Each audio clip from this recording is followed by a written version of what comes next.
আসসালামু আলাইকুম।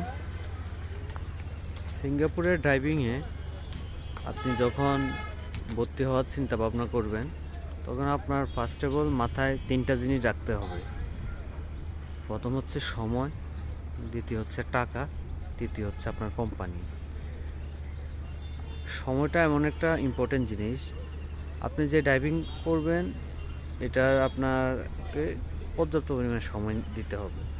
আপনার কোম্পানিতে আপনি কাজের ফাঁকে যে সময়গুলো, কাজের পাশাপাশি যে সময় আছে, এই সময় আপনাকে ম্যানেজ করে আপনি ড্রাইভিংয়ে ভর্তি হওয়ার চিন্তাভাবনা ফার্স্ট অফ অল করবেন। দ্বিতীয় হচ্ছে টাকা। আপনার সর্বনিম্ন হলেও $5,000 ধরে রাখতে হবে, কারণ এখন প্রত্যেকটা ক্লাসের দাম অনেক অনেক বেশি। সো আপনার সর্বনিম্ন 5,000, অথবা কম বেশ এর ভিতরে হতে পারে। আর হচ্ছে কোম্পানি। কোম্পানির সাথে আপনি মিসআন্ডারস্ট্যান্ডিং করে আপনি ড্রাইভিং করতে পারবেন না। আপনাকে যদি কোম্পানি নাই রাখে, তাহলে আপনি ড্রাইভিং কীভাবে করবেন? সো আপনার কোম্পানি ঠিক রাখতে হইব, পাশাপাশি আপনার ড্রাইভিংটা করতে হইব। কোম্পানি কাজের পাশাপাশি আমরা ড্রাইভিং করি সিঙ্গাপুরে, আমাদের ওই কাজের পাশাপাশি আমাদের ড্রাইভিংয়ের ইয়ে রাখতে হইব।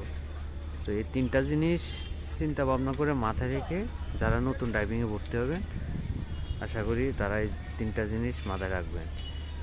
ঠিক আছে? তাহলে আপনি ড্রাইভিংয়ে ভর্তি হওয়ার আগে এগুলা ম্যানেজ করে ড্রাইভিংয়ে ভর্তি হবেন, ইনশাল্লাহ সাকসেস হবেন।